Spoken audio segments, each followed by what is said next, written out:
Mesa de análisis. Continúe. Agradezco que continúe con nosotros y le doy la bienvenida a Hugo Sánchez Gudiño. Él es profesor investigador de la UNAM. Estamos hoy aquí nosotros para platicar sobre el tema de la violencia en las barras de los aficionados, justamente de todo lo que le estoy platicando, que bueno, lo último que sucedió se dio entre el Atlas y los Gallos Blancos, ¿no? En el Estadio de la Corregidora, en la entidad queretana. ¿Qué tal, Hugo? ¿Cómo estás? Te saludo con mucho gusto. Mucho gusto, sí, pues estamos casi a 3 meses de que ocurrieron estos acontecimientos. Pues ya en México y la Federación, la Liga MX, bueno, pues han de alguna manera superado este problema, al menos en su diagnóstico, y bueno, pues han instrumentado una serie de medidas preventivas. Algunas de ellas, de acuerdo con la Liga MX, son totalmente exitosas, pero bueno, vemos que las barras bravas siguen intactas y vemos que algunos acontecimientos de violencia se han reproducido por allí, que el grito homofóbico sigue vigente y que bueno, pues mientras no existan leyes y una serie de códigos que toquen la raíz del problema, claro, pues la violencia estará latente en los estadios de fútbol y bueno, en esta industria que es tan importante en México. Sin duda, un negociazo. Y ya que estás hablando de las raíces de este problema, hay una tesis en la Universidad de la Sorbona, allá en París, por parte de un docente de una universidad en Colombia, que precisamente lo que está buscando es establecer la naturaleza de las prácticas sociales de los barristas. Él trata de explicarse por qué actúan de tal o cual manera. En sus inicios, y así lo plantea, era meramente un tema de afición, de apoyar al equipo, de echar porras, ¿no? Como se conoce normalmente. Pero creo que eso se ha ido tergiversando y está terminando en violencia física, como lo vimos en la Corregidora, Hugo. Sí, bueno, existen distintos estudios que se han intentado explicar este comportamiento violento. Sin embargo, bueno, pues es un fenómeno que articula elementos de tipo cultural, de tipo deportivo y obviamente de el impacto que tienen los medios de comunicación en la comunidad. Estos hechos ocurridos pues también digamos encuentran una explicación en este fenómeno llamado de las barras bravas, que tiene, digamos, su origen central en Argentina, que en Argentina, digamos, es el modelo que ha sido exportado prácticamente a todo el mundo y que, bueno, en México han repetido estos aficionados, digamos, ultra fanáticos, el modelo desde los cánticos hasta la forma de vestir, hasta el comportamiento, y evidentemente esto tiene que ver con distintos factores, desde culturales, económicos, sociales y del entorno mismo en el que estos grupos de aficionados viven, ¿no? Porque también no hay que perder de vista que el fútbol para estos grupos de aficionados es también parte de su proyecto de vida y lo tienen, pues hay una identidad entre su proyecto de vida y su comportamiento, y muchos de ellos, bueno, pues vienen de entornos violentos, de entornos familiares, entornos laborales, etcétera. Y no dudo, Hugo, que nacieran las barras o este grupo de aficionados con toda la intención de hacerlo de buena, digamos, en una posición para apoyar al equipo. Sin embargo, de buena lid, como diríamos. ¿Crees que los clubes pensaron en esto? Porque se apoyaba con boletos, con transporte, algunas barras con viáticos para que acudieran a los distintos estadios cuando eran visitantes. En fin, ¿tú crees que los clubes pensaron en que esto se saldría de las manos? Y lo que es más importante, ¿estarán actuando en consecuencia para que esto vuelva a tener control, que no se les salga de las manos? No, yo creo que en un principio hubo una intención, digamos, de tipo de tipo empresarial, una buena intención, porque en ese momento el modelo de negocios del fútbol estaba, digamos, en cierta crisis, porque la gente de las nuevas generaciones dejaba de asistir a los estadios y había como una caída, ¿no?, en los ingresos de esta industria. Entonces los directivos pensaron en nuevas ideas, en cómo innovar, en cómo generar nuevos atractivos para el público. Entonces pensaron en este modelo más con la intención de que hubiera mayor festividad, de que fuera como un imán para jalar a más aficionados jóvenes a los estadios, pero yo creo que en ningún momento contemplaron que fuera a incubarse en su seno estos grupos violentos, aunque bueno, el modelo argentino en sí mismo sí los tiene, pero bueno, yo creo que aquí en México no vislumbraron ese fenómeno y bueno, al surgir estos grupos llegan a tener tanta autonomía que por momentos se salen de control y los propios directivos, aunque como ya se dijo, les proporcionan boletos, les proporcionan transporte, hospedaje, etcétera, cuando el equipo juega fuera de su cancha original.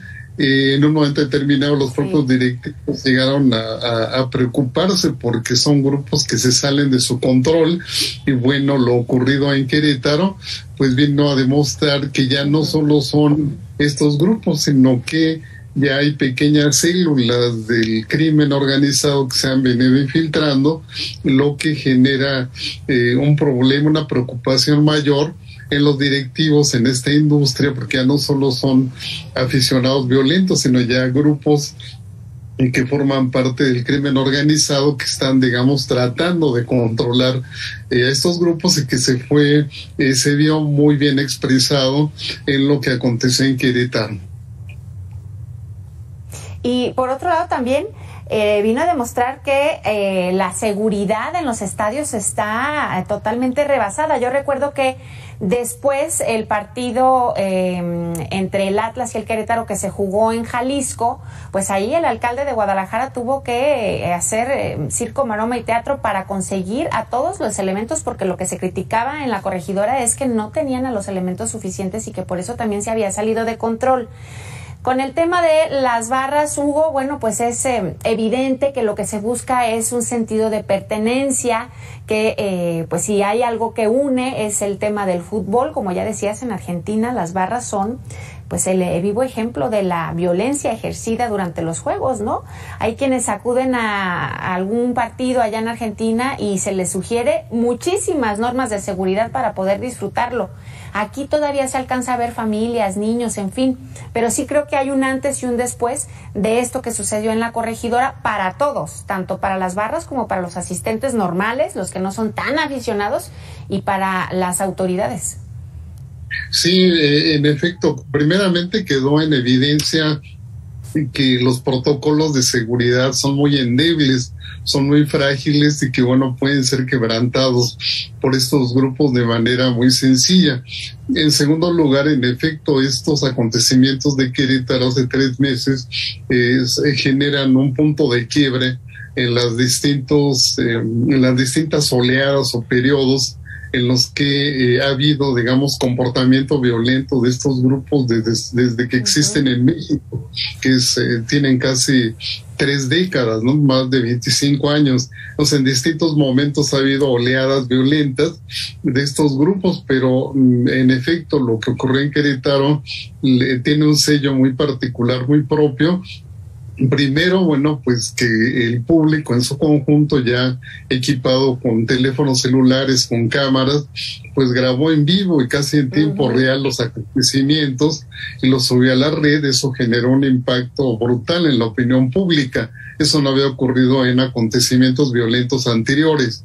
El segundo elemento, pues novedoso que se observa aquí en estas imágenes, pues es la hazaña, ¿no? Y la violencia con la que son agredidos distintos fanáticos, sí, claro, de los otros grupos de animación. Eso no se había visto en mucho tiempo. Entonces, esos hechos revelan, pues, la presencia de organizaciones criminales porque sobre todo esto de quitarles las playeras y de dejarles el torso desnudo, pues son símbolos que utilizan los cárteles, sobre todo los grupos de sicarios, cuando llegan a tener enfrentamientos. Entonces, en efecto, marca un antes y un después, tanto para la industria del fútbol como para el público que asistió, para los jugadores, para la opinión pública, y bueno, pues que a la fecha sigue exigiendo que haya medidas de seguridad y sobre todo, bueno, pues que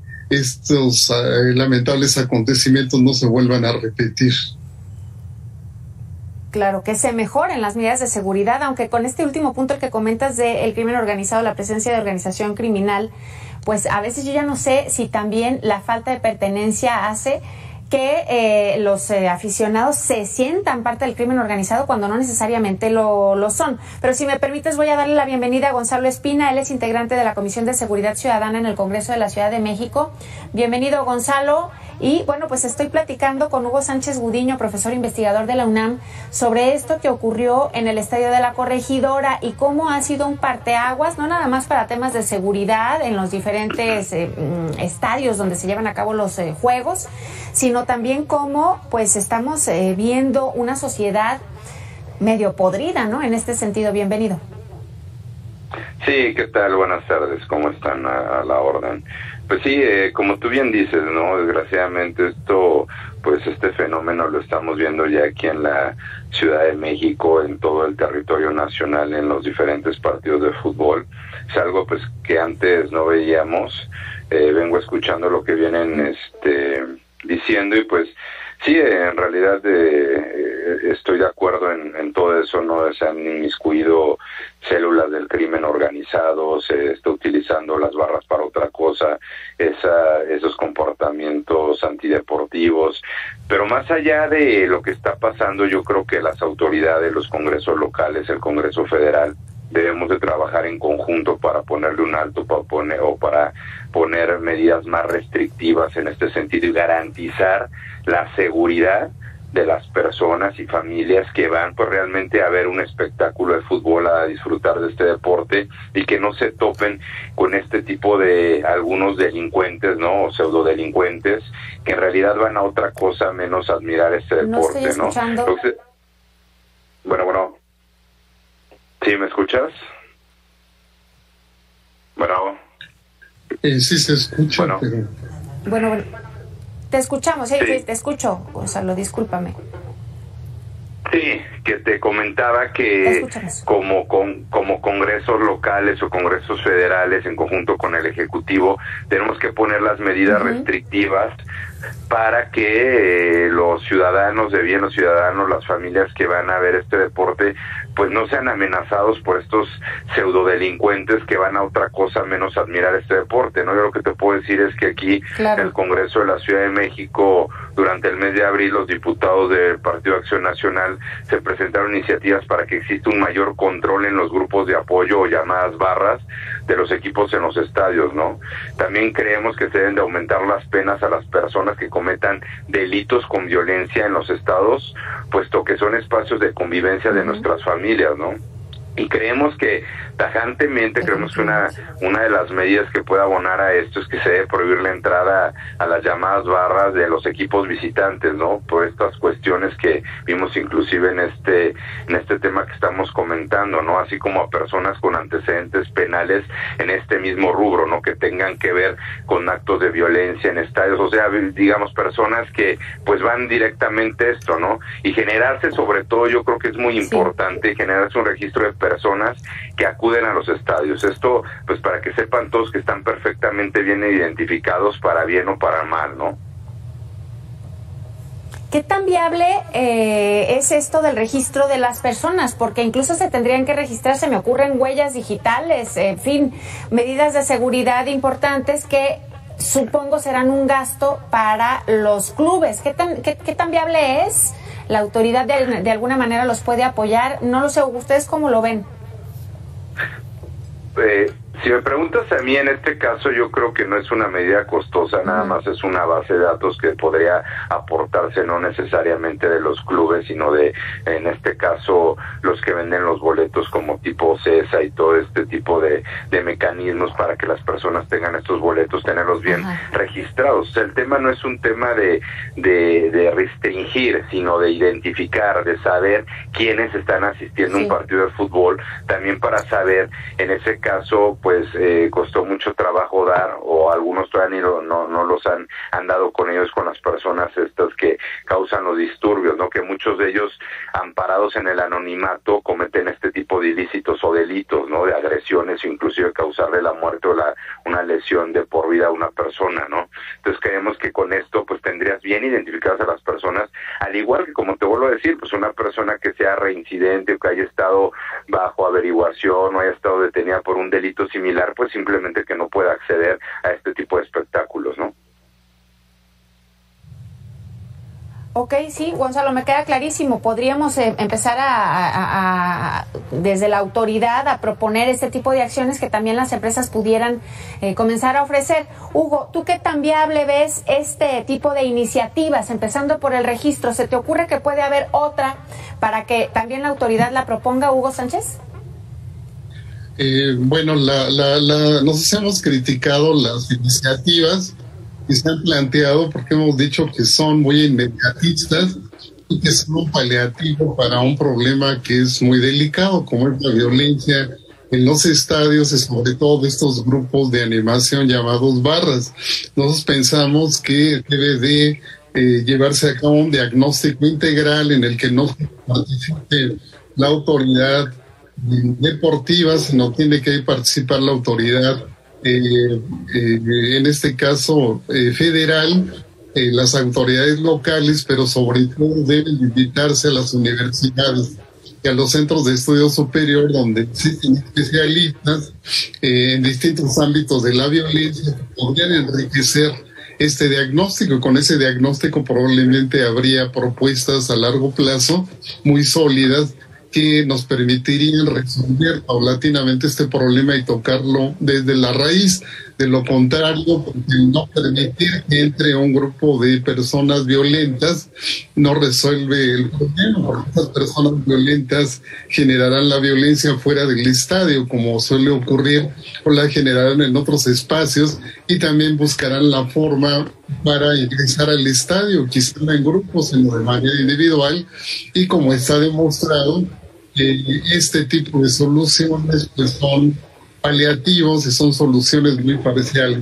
El problema debe de tomarse y tocarse de fondo. Ahora, en el ámbito de las leyes, pues existen algunas leyes que penalizan la violencia, pero son letra muerta, como se ha venido demostrando, no solo con lo que ocurrió en Querétaro, sino también en otras entidades del país. Nosotros creemos que hay un diagnóstico más completo en el que deben de participar todos los protagonistas de esto y sobre todo ser enriquecido por los especialistas, que existen muchísimos y con ideas muy novedosas en las universidades y en los centros de estudio.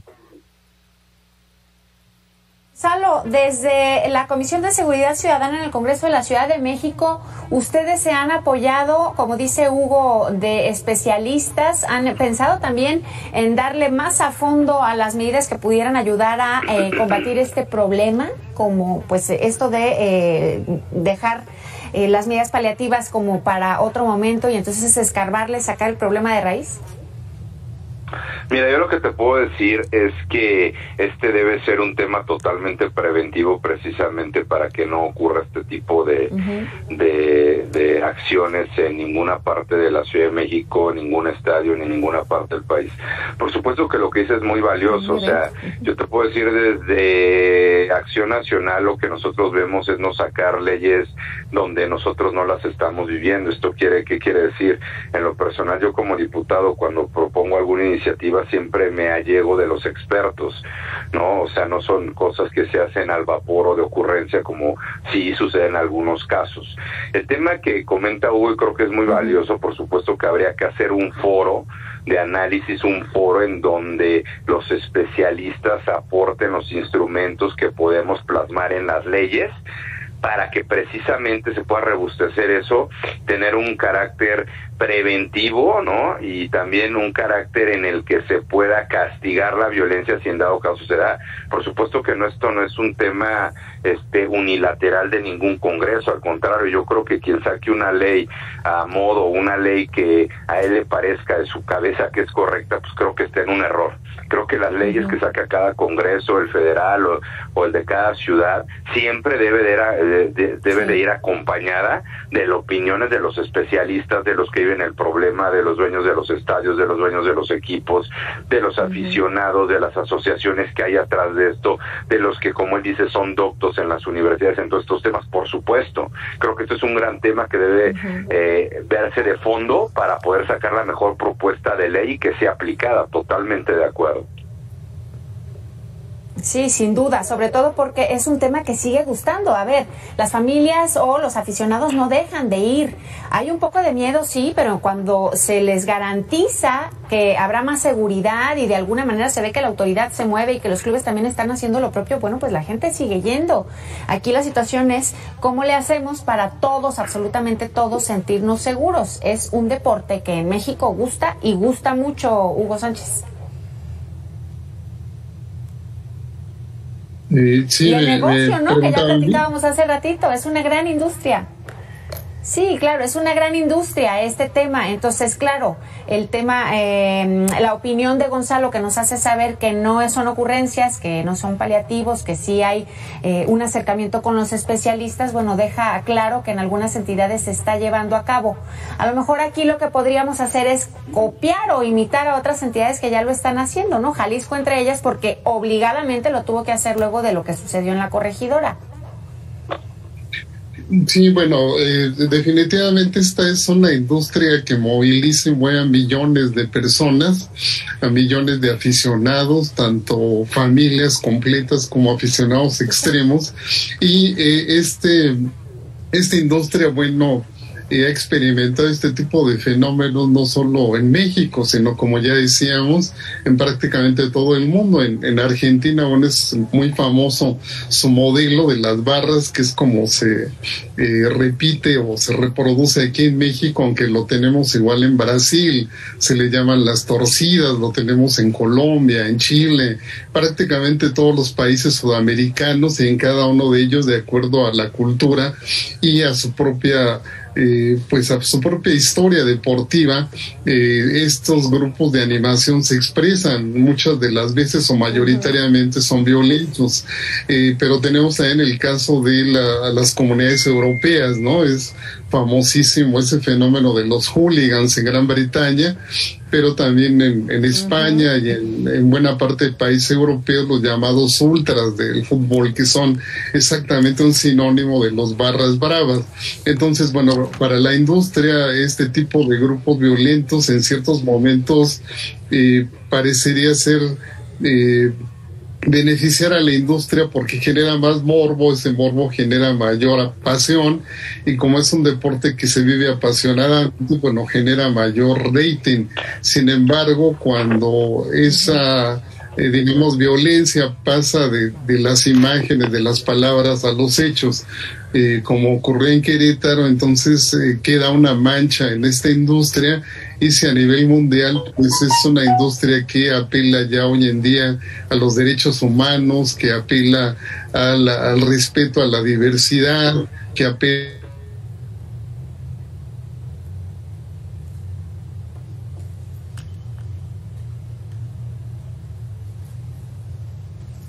Estamos teniendo problemas con la comunicación con Hugo Sánchez.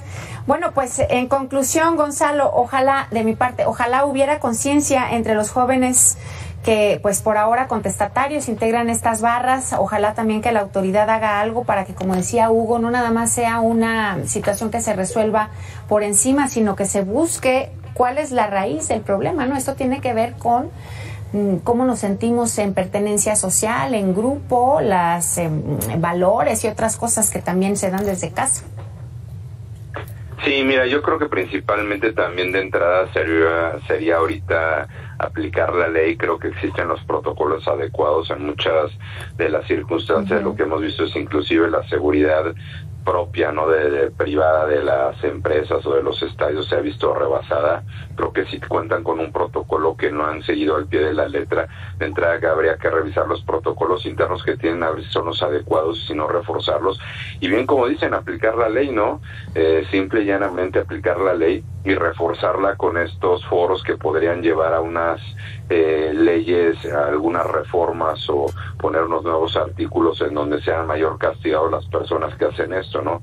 Así como algunos instrumentos. Pero como te lo digo, pues sinceramente esto lo tienen que ver los expertos. Como diputado y miembro de la comisión, pues nosotros lo que hacemos es plasmar lo que la sociedad necesita para una mejor convivencia. Entonces sí es muy muy enriquecedor, pues evidentemente que los expertos y los que viven estas circunstancias pues sean los que opinen en esta materia para llegar a algo que beneficie a todos los amantes del fútbol. Sin duda. Les agradezco mucho a los dos su valiosa opinión y su valioso tiempo para platicar hoy sobre esto, las violencias que ocurren en estadios a través de las barras de las personas, bueno, pues que son aficionadas al fútbol. Gracias, Hugo Sánchez Gudiño, profesor investigador del UNAM. Gracias, Gonzalo Espina, integrante de la Comisión de Seguridad Ciudadana en el Congreso de la Ciudad de México.